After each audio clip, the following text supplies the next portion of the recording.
Confidence, their self-confidence soars. We had one woman a couple years ago who came on. We did a whitewater rafting trip down the Salmon River in Idaho for a week. And she came on it and she was full of the bling. I mean, this was a Texas belle. She was gorgeous and very dolled up and stuff. And she got there and she didn't know anybody in our group, but she told us, she said, I said to one of my friends, I want to go do this trip. And her friend literally looked at her and said, you'll never survive that trip. You can't possibly do that trip. And she thought, well, screw that. I'm going. And boy, did she prove her friend wrong. And she had a ball. And, being in part of those situations, that is what is so cool. And that's why I'm part of Girl Camper, is to be able to see that growth in people and see what they'll do next.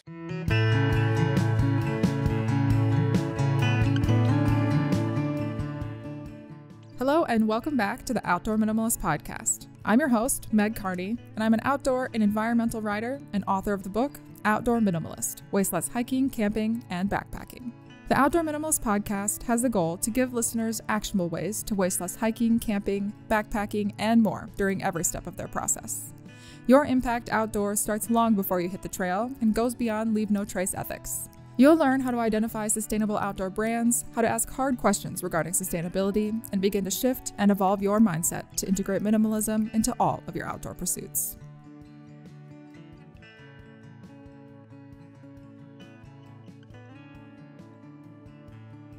In episode 151 of the Outdoor Minimalist podcast, we're exploring the joys of camping, no matter your age. Many guests that we've had on the show, they share their experiences, how they got started in the outdoors at a really young age, and they grew up with that love for nature. But what happens if you don't have a childhood that fosters those connections? And how can you get started? Today, we're chatting with the Vice President of Operations at Girl Camper, who shares her journey from a novice camper to a community leader. Growing up in Nebraska, Lesa's early camping memories were made in a musty canvas tent in her backyard. And though her family wasn't really into camping, they still spent plenty of time outdoors, which laid the foundation for her life's passion. Lesa is a true adventurer at heart and has an impressive background that includes being a golf pro, ski instructor, PADI dive master, EMT, and even a lawyer. Now, as the Vice President of Operations for Girl Camper, she oversees the business operations, manages the website, all while contributing to the magazine and hosting exciting community events. So thank you for joining me on the Outdoor Minimalist podcast today, Lesa. It's exciting to connect with a fellow female camper and outdoor enthusiast. Thanks, So as per usual on my show, we always start with kind of a standard question of how you got interested in the outdoor spaces and camping, and then also how it currently fits into your life. Sure. I can't think of a day where I wasn't an outdoor person or outdoor kid. I just hated always being inside, and I'm naturally curious. So I love exploring new things that you can do outdoors, whether it's rock climbing or mountain biking or, hunting, fishing, fly fishing, anything like that. And I've always been that way. So I love being outside. And camping was just a really natural fit. I grew up camping in my parents' backyard in Wayne, Nebraska. My neighbors had a Winnebago RV, and I was so envious of that my best friend and her family got to go away on weekends to go camping somewhere. And I just really wanted to do that. So when I became an adult, and my husband actually encouraged me to give it a try, and I've fallen in love with it. And there's no going back. Yeah, I feel like once you kind of align with those passions, you're like, this is just the way my life is now. These are the things that I like. And so, did that love for the outdoors, is that what inspired you to start your current work with Girl Camper? Well, yeah, no, I didn't start Girl Camper. Janine Pettit did. She's our camper in chief. But I am the vice president of operations, so I'm kind of a right hand gal there. But I discovered Girl Camper through her podcast several years ago, and I loved the message that she had. It was really about empowering and getting out and doing things and educating and making it a comfortable space for other women. And I really believe in that because a lot of women, they're so used to maybe following in their husband's footsteps and not going out and doing some of these things themselves. And I never thought of myself in that position until one day I was looking at buying my first camper, and I live in South Dakota, and it was, I think, on the East Coast. And I said to my husband, "Gosh, I don't know about driving that far to go get something." And he looked at me and he said, "Who are you? This is not the person that I first met who would have never given that a second thought to go do a fun road trip by herself and with her dog." That resonated with me, that how easy it is for us to become complacent in our lives. And I jumped in the car with my little dog Bandit and off we went and we picked up the camper and I've never looked back. And I think that's one of the things I love about Girl Camper is that we really want to create an environment to make it comfortable for women to try something new, step out of your boundaries a little bit and see how it is. And we're there for you, to help you along the way. Yeah, and for listeners that are new to Girl Camper, do you mind overviewing what exactly it is, like some of the benefits of the community and your primary focus? You bet. So Girl Camper, it's so many different things. We have a ton of media outlets on it to get the word out. We have a print magazine that comes out quarterly. We have a podcast that comes every week. But really, first and foremost, we are a camping community. Not only online on social media, find us on our different Facebook groups, but we have over 30 female guides, we call them, across the United States, who host almost 400 events a year. And our events can be anything from lunch to a nice weekend of camping somewhere, or I like to do a little more adventurous trips.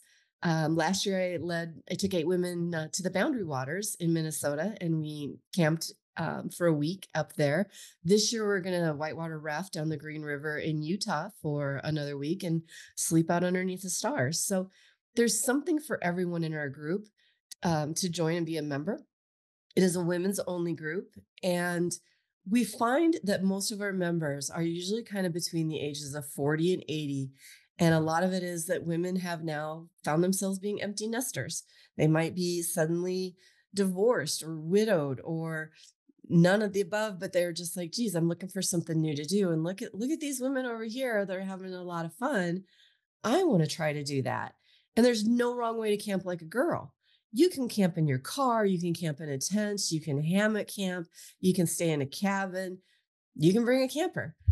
We just want to get you out there and start enjoying nature. So Yeah. that's Oh, really, I think, what we're really about is that community. So, yeah. awesome. I love that. And it's so interesting that that's kind of the demographic that you've gravitated towards because I think often in the outdoor space, certain communities are often overlooked and they're not necessarily always included. And so having a space where you can find people you identify with, have similar values and are in a similar life stage, I think can Mhm. really like amplify that outdoor experience. At least it has for me personally. And so anyone though can benefit from a lot of the information that you're sharing in this conversation, no matter your gender or your age. And so when you first started camping, or I mean, I guess because you've done that kind of your whole life, when many women start to approach outdoor pursuits or camping, or even just travel in general, what do you think are some of like the biggest challenges or barriers to entry that they may face? How to do it? How do you get started? What do I need a camper? Is a question that we hear a lot. No, you can go get a tent. There's a lot of different ones out there that are fairly easy to put up. So start with that. Find the things that make you comfortable. Find a group that you can participate in.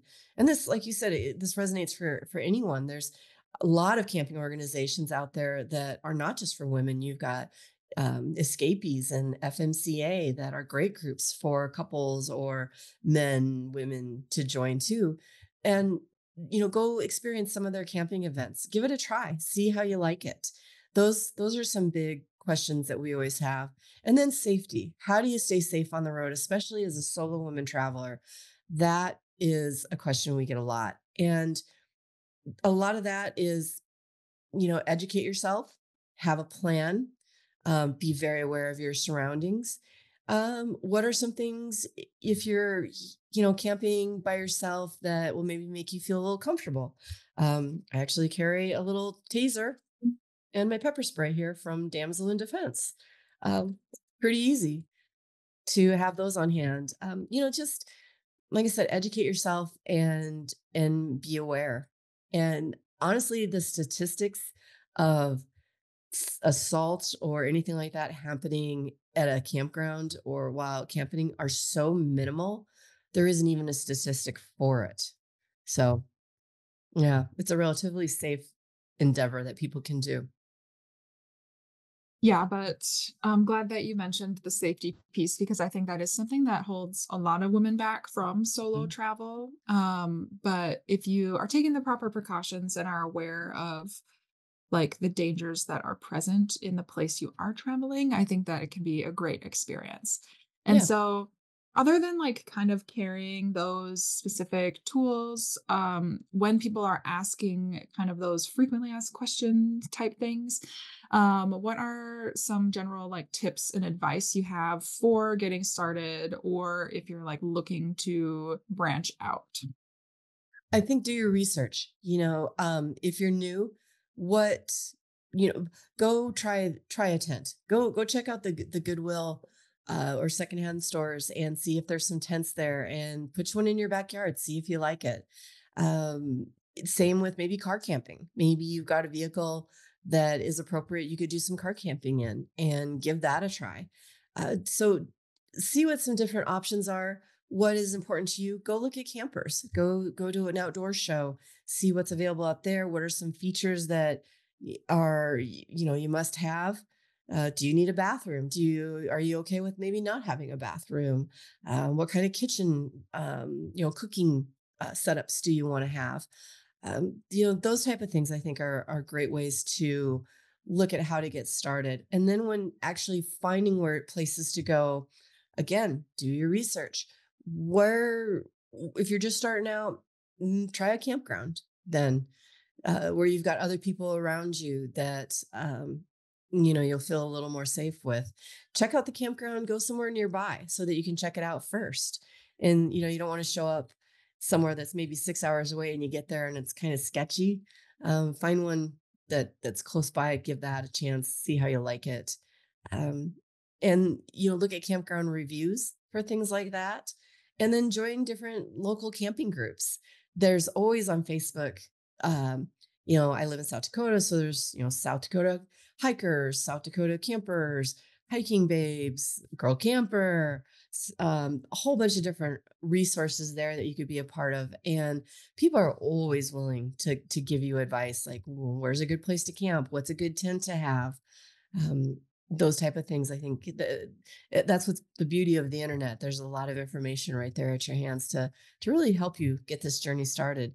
And then you can also take some classes too. There's online stuff, to learn how to maybe go backpacking or check out with your local RV dealership. Are they maybe doing a camper college? Uh, that you can come in and ask questions on different things on a camper and how do they work and just those type of things. Yeah, and have you found working with Girl Camper that because sometimes all of that research and information it can be a little overwhelming and people will oftentimes have like differing opinions about things. Um, do you feel that it can be more beneficial to like go on a guided trip as like your first experience or like Oh, you put on some type of like the Boundary Waters trip that you mm. mentioned with Girl Camper, like finding that specific community when you can like have a mentor or someone who's more experienced. I think that's a great point. And yeah, I would totally agree with that.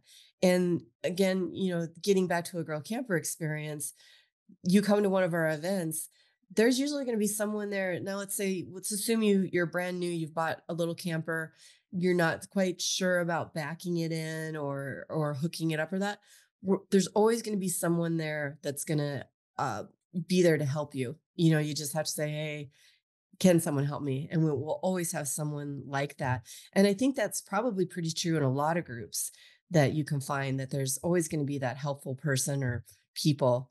And that is a really great way to do it. I know the first time I used to own a Jeep, and the first time I ever went rock crawling out in Moab, I had no idea, how to do that or what to do it. And so we went on a guided backcountry rock crawling experience. And that was perfect. I got to follow someone who knew where we were going and could see how they maneuvered, different features and try to follow in their footsteps. So I think, yeah, that's a very good piece of advice there, Meg. With girl campers specifically, like when you're hosting these events, are most of them location specific, or do you do them in various places around the country? We do them all over. I believe we have guides in 27 states currently with the intent to have all 50 states eventually. But that's not to say that our guides, like we currently don't have someone in Kentucky, but I believe we have some Kentucky events planned because our guides can move across and do things in different states. Like I'm doing an event in Utah and we don't have a guide there. So we've got a lot of different events, and same with other camping groups that are out there. They're going to have most of them that are the big ones will have events all across the United States that are good ways to get experience. Yeah, and have you found that, like, most people attending your events, are they attending as an individual, or are they coming, like, with other members of their family? What is kind of, like, I guess, the average person Mhm. like? So for girl camper, it's usually a solo women traveler. And when I say solo, I don't mean single necessarily. They might be, but they're just coming alone. We prefer not to have men come to the events because it just changes the dynamics. The woman is always like thinking, "Oh, my husband's back in the camper. I need to go back and make sure he's okay," or we need to, I need to do stuff with him. And we really want them to be focused on themselves when they're there. We want them fully engaged. It's just a nicer environment. But if it's their first few times out and they're not comfortable coming by themselves and they want their partner to be there with them, that's okay. Again, it's all about getting them out there. But by and large, most of our events are woman only. So, Yeah, mhm, I love that. I'm kind of in an era of decentering men, which I think is, like, something that is hard to unlearn in our society. mhm, And you can still have, like, healthy relationships with men when you're in that process of decentering them, but then, like, finding ways to feel empowered as an individual, I think, depending on the generation that you're in, can be really difficult as a woman, because it's not necessarily something that's taught to us. mhm. And so I love that you have such a focus on, kind of like teaching women, empowering women, building that community around women, and like giving them an outlet to like truly experience those things as an individual. If you've enjoyed listening to this interview and any of our other interviews on the Outdoor Minimalist podcast, we'd love to hear from you. One super easy and free way to support our content is by leaving us a review on Apple Podcasts. We thank you for listening to and supporting our work so that together we can create a better outdoor space as we recreate. After women kind of like attend the girl camper trips or start to be more confident in their solo travel skills, what have you kind of noticed in terms of like, I'm trying to figure out how to phrase this. I don't want to say like empowerment, but like, what have you noticed in like benefits that women have gained from learning these skills and like being a part of this community? Confidence. Their self-confidence soars. We had one woman a couple years ago who came on. We did a whitewater rafting trip down the Salmon River in Idaho for a week. And she came on it and she was full of the bling. I mean, this was a Texas belle. She was gorgeous and very dolled up and stuff. And she got there and she didn't know anybody. in our group, but she told us, she said, I said to one of my friends, I want to go do this trip. And her friend literally looked at her and said, you'll never survive that trip. You can't possibly do that trip. And she thought, well, screw that. I'm going. And boy, did she prove her friend wrong. And she had a ball. And, being in part of those situations, that is what is so cool. And that's why I'm part of Girl Camper, is to be able to see that growth in people and see what they'll do next. And so we see a lot of women that have started off with us that, beginner campers.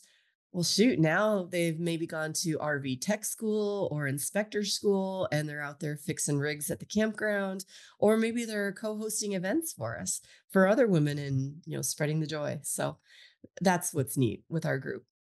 Yeah, I love that growth piece. And for you personally, as someone who loves the outdoors and traveling, have there been any specific benefits that you've found in your own life or like growth points that are really tangible? Oh, I would say, again, for me too, the confidence, just knowing that I can do it. And then also patience. Because camping can usually not sometimes, I hate to say not usually, let me back up on that one. Sometimes in camping, things don't go as planned. You may have adverse weather, you may have a breakdown, you may have, something happen. And it definitely has taught me to be more patient and to really, really go with the flow. I recently came back from an event that we had out in California, a camporee, and my tow vehicle broke down 3 times on my way out there. And there was nothing I could do about it. I was literally stuck having to wait for parts to come in, or, people to try to figure out what was going on with it. And I could have had a complete breakdown on it, but I just kept telling myself, no one died. I'm safe. I'm in an okay location. I've got, roadside assistance, and I've got other girl camper friends who, ironically, a lady had reached out to me when she saw that I had, the second time I'd broken down, had reached out and said, hey, once you get out back on the road, if you need a place to overnight, you're welcome to stay here. And when you know it, 20 miles outside from her town was when I broke down the third time. And I'd never met this person. And I ended up staying a week at her house while my vehicle got fixed.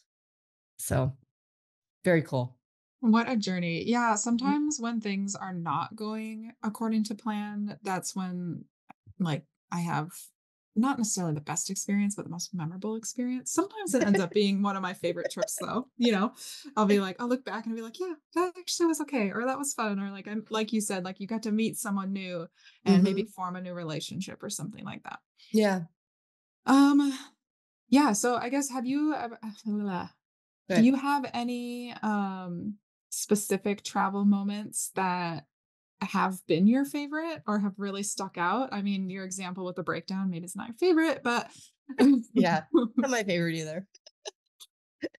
I really think my favorite moment was the lady from Texas on the Salmon River trip. Just doing something that was so outside what her friends and family thought were her comfort zone.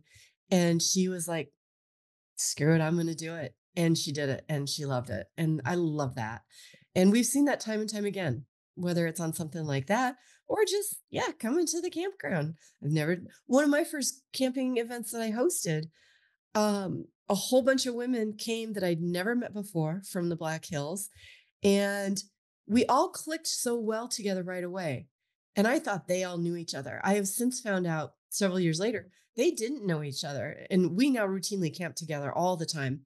But one of them at that event said to me, I never have camped with women before. I've always only camped with my family. So this is my first time and I want to see how it goes. And she loved it, and again, she's one of my core camping groups, and we camp 3 or 4 times together every year around here in the Black Hills, and those kind of experiences are awesome. I think, women get a bad rap. We think that there's gonna be this drama and the mean girls, and we really try at Girl Camper to make sure that we have none of that. We try to diffuse that early on because we want everybody to have a good experience. I love that. Yeah, most of my camping experiences have been with only women, now that I think about it, and that's my preference. Yeah. But, um, yeah, I think so if you it didn't have those opportunities, like I really never had those opportunities per se until I joined another women's camping group and then, found that there was other like-minded women in my area that became friends. And it's like, oh, let's go camping. And then I brought some of my friends into that. And it's kind of finding that and getting your traction, especially as at an older age. I think we, again, our lives earlier were so revolved around our children, and now when they're grown and gone, it's like, well, now what can I do for myself? And sometimes that's kind of hard to find. What is that I want to do? And it's neat when you can find something like that. yeah, and you can just kinda test out things, see how they go, and if Mhm. something like camping sticks, then that's really great. And if listeners want to learn more about Girl Camper and join the community, how can they do that? Best place is to go to our website, girlcamper.com. We've got a chapter map on our homepage that'll show you where we have chapters all across the United States. Just click on your state or click on multiple states, and that should take you to our social media accounts specific to that. And you can join those. And then you can also become a member. We charge a one-time $10 fee that just makes sure that we're kind of vetting you to make sure you're a real person and not a spam bot. And once you go through that little process, you're able to see all the details of all of our events on our event page. So we have that, and listen to our podcast, check out our magazine. Um, there's a lot of different ways, but I think the best way to start is check out our website. Absolutely, and I'll be sure to share links to all of those things in the show notes. But did you have anything else that you wanted to add? I think we covered it. I think we did pretty good. Thanks for listening, and if you like what you hear, let me know. Leave a review and be sure to subscribe so you never miss an episode. You can find us on Instagram at outdoor.minimalist.book, on YouTube, or subscribe to our weekly newsletter at theoutdoorminimalist.com. For even more updates, other educational resources, and to help build an outdoor community with the shared goal to create a better outdoor space as we recreate.